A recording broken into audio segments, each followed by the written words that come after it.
The Bissett is named after Charles Bissett, who was a dealer in fishing tackle in New York City in the middle 1800s.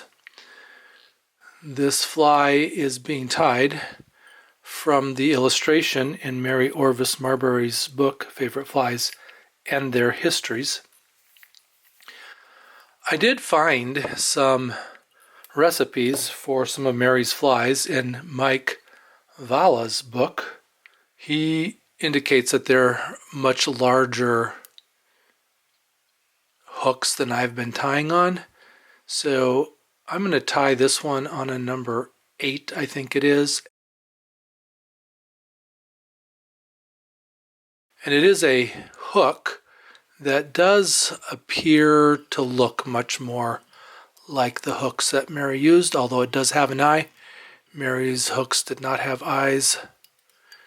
I am putting a gold tag on, tying the bicolor tinsel in with the gold side towards the shank. That way when I flip it, the gold side shows. Catch that off.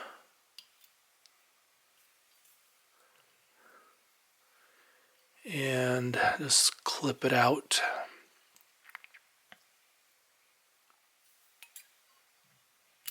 For the body, I am using 4 long peacock herls. It's quite a bit of body to cover, and 4 will make it easier to cover that distance.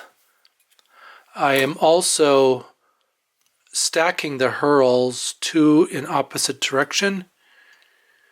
I'll bring my thread up to my tie-in point.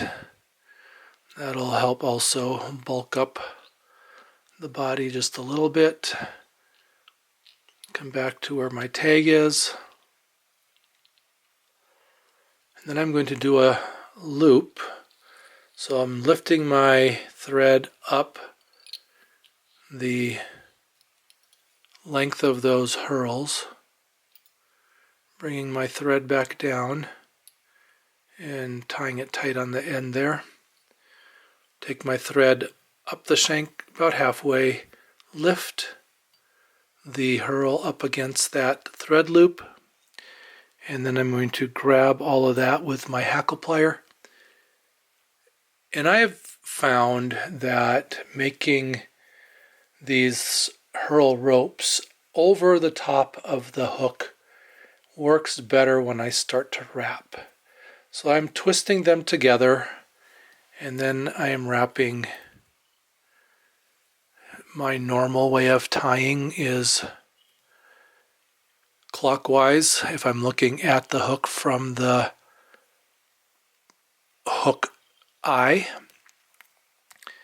and then just wrapping those herl, creating a nice full peacock herl body. When I get up to the thread, it'll just take the thread with it as I wrap forward, and that does help make sure that my herl body stays together. Need to make sure I leave room at the front for the wing and the front hackle. So 3 wraps over the top and then some tight wraps underneath, and then I can clip out the herl rope. For the wing, I am using just some cheap craft store duck quills. So I have cut 2 pieces. They are about the width of the gape, and then I'm going to measure them, set them on top of the hook, measure them so that the tips of those come back about to where the bend of the hook is. I'm laying them on top of the shank, and then a loose wrap and cinch down. And then tie them in, try to keep those on top so that that wing stays on top. I probably should have had something a little bit more in the gray range, but I think this works close enough to the illustration. And then I'm going to just wrap underneath of that a little bit too, and wrap back up over so that my thread doesn't slip off the eye of the hook. And then I'll just use the eye to trim the butt ends of those feathers. For the front hackle, I am using a shoulder feather from a partridge. It has the same characteristic gray as the wing. I'm going to take my hackle plier and just grab the tip of that hackle feather, pull all the fibers back that will become the hackle, and then just trim that point so I have a little tiny triangle at the end there. And then I'll lay that triangle and grab that again with my plier so I can pull back on those fibers and get a clean tie-in. Lay that against the shank of the hook and wrap over it. And then I'm just going to start creating the head a little bit, bring my thread down and then back up to cover that triangle. I'll grab the butt end of that hackle feather with my hackle plier, pull back on those fibers, and then I'll wrap it in a wet style fashion. And because this is very likely a wet fly, that's how flies were really thought of, till a little bit later when actual dry fly fishing became a thing.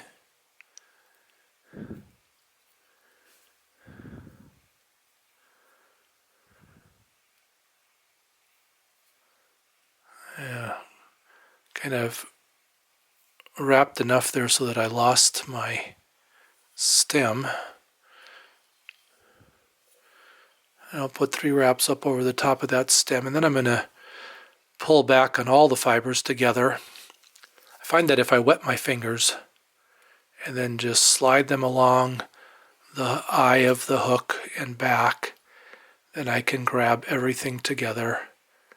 And then I'm going to bring my thread back down to the eye of the hook and then wrap back up towards the body to tie in and create the head. See if I can get that all covered nicely.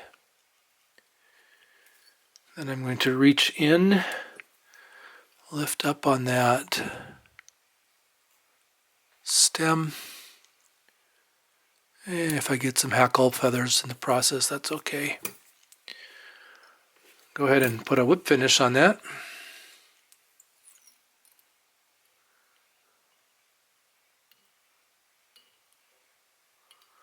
That'll finish wrapping up on the head. Try not to catch hackle in my knot. I can grab that wing and just kind of preen it out a little bit. Get those fibers to lay back together if I can. And they're not going to want to. That's part of the problem with a cheap duck quill.